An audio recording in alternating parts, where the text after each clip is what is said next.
Hi guys, welcome back to my channel. I'm Jason White. This is my channel, Jason's Weird Reads. Thank you for joining me, and this is my recent reads wrap-up. This pretty much takes care of December and January, and maybe even a bit of November. I'm going to start off with I Am Slappy's Evil Twin. I read this to my son. I don't remember if I talked about this one before. I may have, but I'm going to add it anyway. We really enjoyed this book. It's just silliness, and the ending was a little bit over the top, but you know, it definitely has the R.L. Stine feel to it. And if you've ever read R.L. Stine, you know what I'm talking about. I believe this is one of his newer ones, especially within the Slappy World universe. And I really enjoyed it. It's basically about two dummy. First of all, it's about a kid and their sister and the father.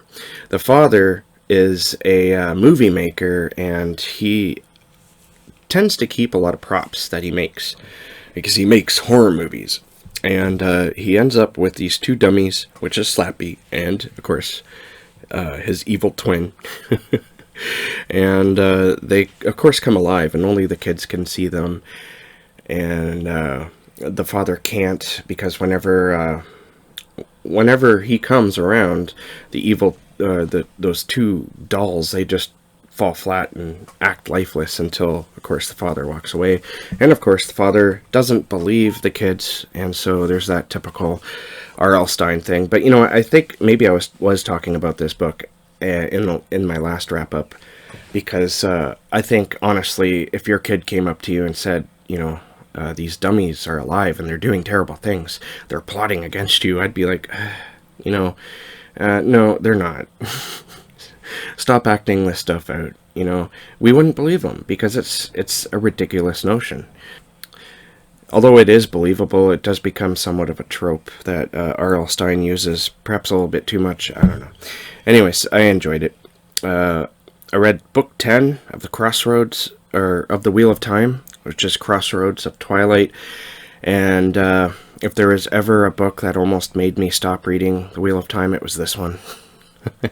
I really didn't like it. And this and book 9, they were just, they were boring. I added these two books, those last two books, onto my most disappointed of 2019, because they were rather disappointing. But it picks up in book 11, which we will see soon, or shortly. Born. I read Born by Jeff Vandermeer, and I read this for the books in my guest spot on the Books in the Freezer podcast. Links below if you want to know what I thought about this book, but spoiler alert, I enjoyed it a lot. It has some goriness to it, and although it's not necessarily scary, it does give you food for thought as well, and it's just interesting all around. I mean, Jeff Vandermeer, he always writes about interesting things, and that's what I really love about his work. I also read for that podcast, for the Books in the Freezer podcast, Agents of Dreamland, and that's the Tinfoil Dossier number 1, and this is a novella.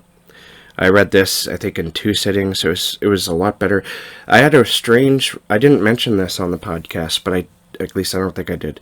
But I have a strange relationship with this book, because I started reading it like 2 or 3 times, and I just, you know, it's just like, I'm not ready for this book yet. I'm not ready for Caitlin R. Kiernan's style again. But for, you know, picking this book for the Books in the Freezer podcast forced me to read it, and I'm glad I did, because I ended up loving it. And it's a fascinating book. It's really kind of creepy too, I found. So yeah, I really enjoyed. I actually gave this one 5 stars on Goodreads, which is interesting. But you know, Caitlin R. Kiernan is a favorite author of mine, and almost everything I read by her is either a 4 or 5 star book. I don't really rate books here on BookTube, because my idea is just either I recommend it or I don't. And but yeah, I definitely recommend this one. But it's just so weird and very well done. Nobody does unsettling and disturbing weird like Caitlin or Kieran can. I also read, because I've taken up drawing and painting, taken up urban sketching for beginners, a beginner's guide to urban sketching. And this is by Leron Yankonsky, and I probably mispronounced that. I don't know. But he has a YouTube video. I've been watching his videos. I'll put a link down there so you can check him out.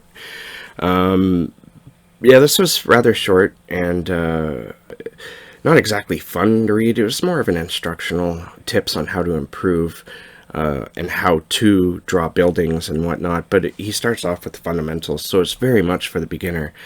So if you're interested in doing art, it wouldn't hurt to check out something like that. And speaking again of the Books in the Freezer podcast, I read Swift to Chase. This is by Laird Barron. Laird Barron is another favorite of mine. He does weird fiction in a different way than most others.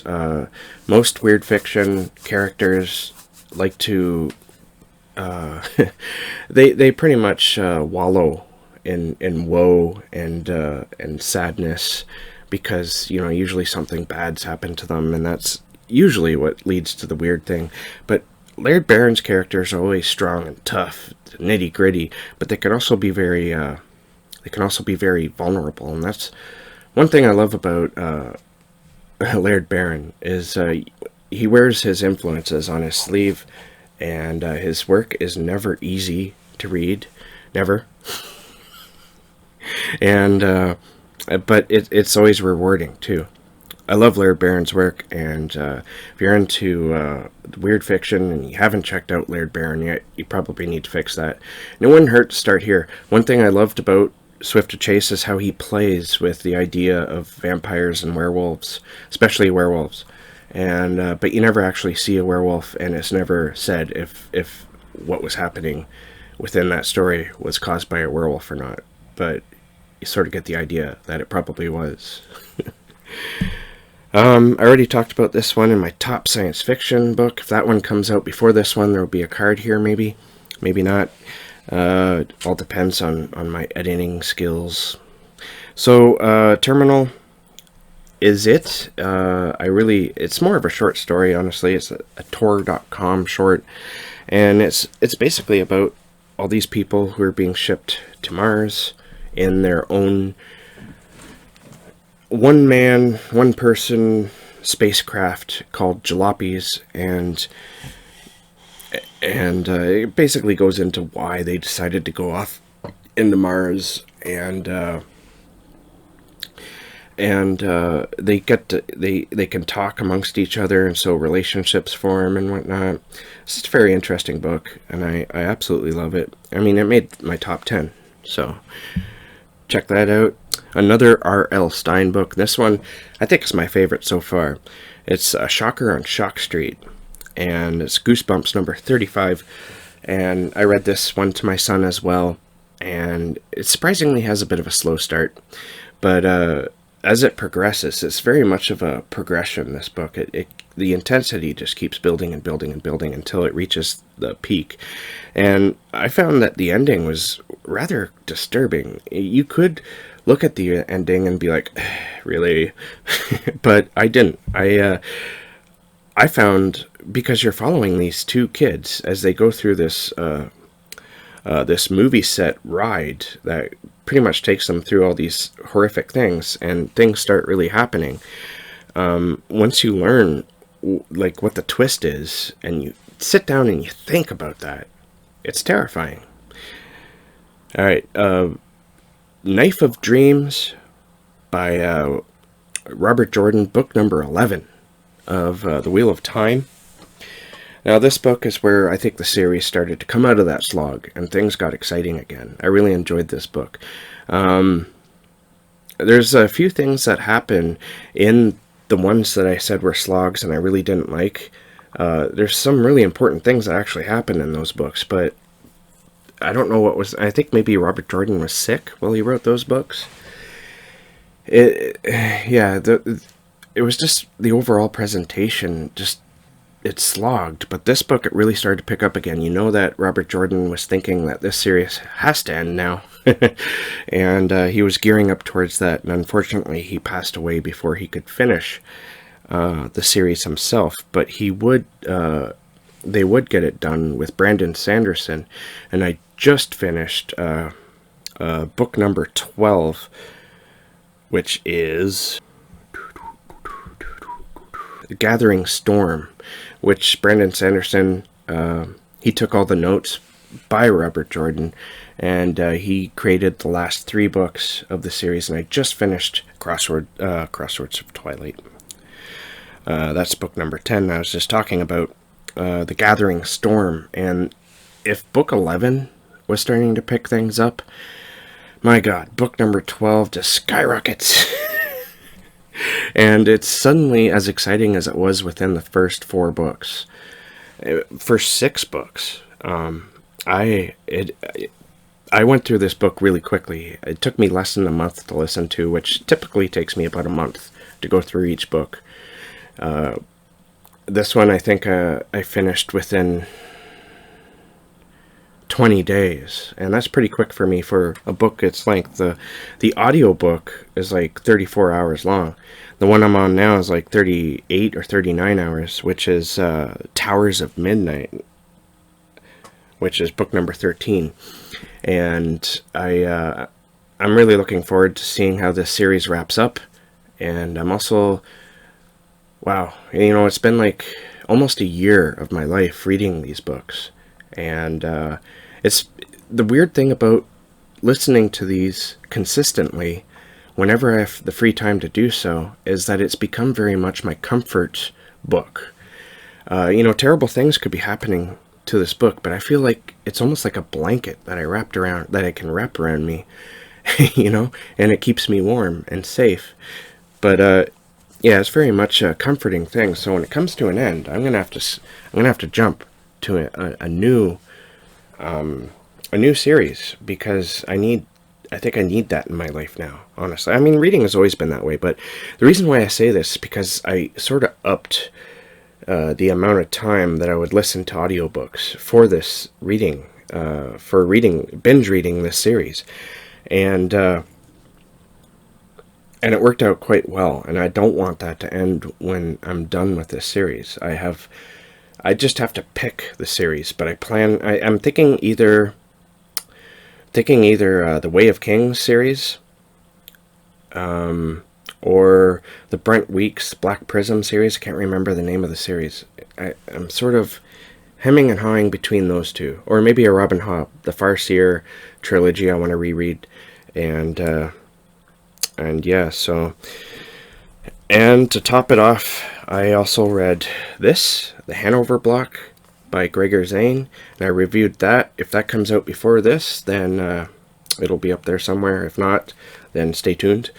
And I really enjoyed that, and you can go check out my review or wait for it. It's a really good book, and I do recommend it if you're into the weird, bizarre, and bizarro type setting for a horror book. And yeah, so what am I reading now? Right now, I have broken my restriction of reading only one fat book at a time, or one tome at a time, and that tome being the Wheel of Time series, because each one of them is a goddamn tome. So I broke that. I was supposed to only read one at a time, because I always worry about the end of the year whether or not I'm going to make my my book goal, my good book reading goal. And instead, I couldn't help myself. It got in my head that I need to read some Robin Hobb. And so I started the Soldier's Son trilogy, starting with Shaman's Crossing.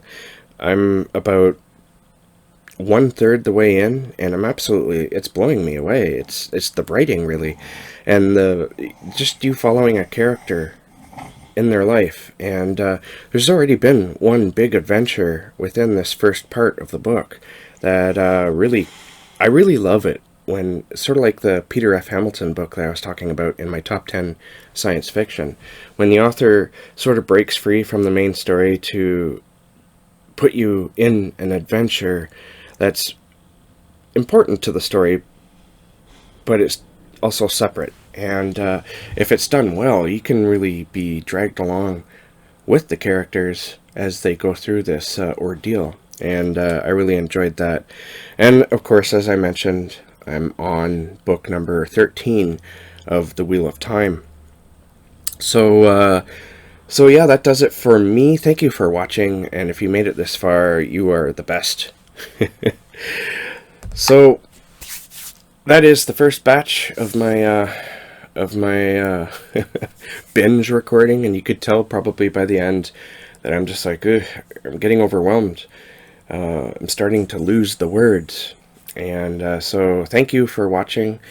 Keep being creative, and I will catch you in the next bookish video, where I might just be wearing a different shirt.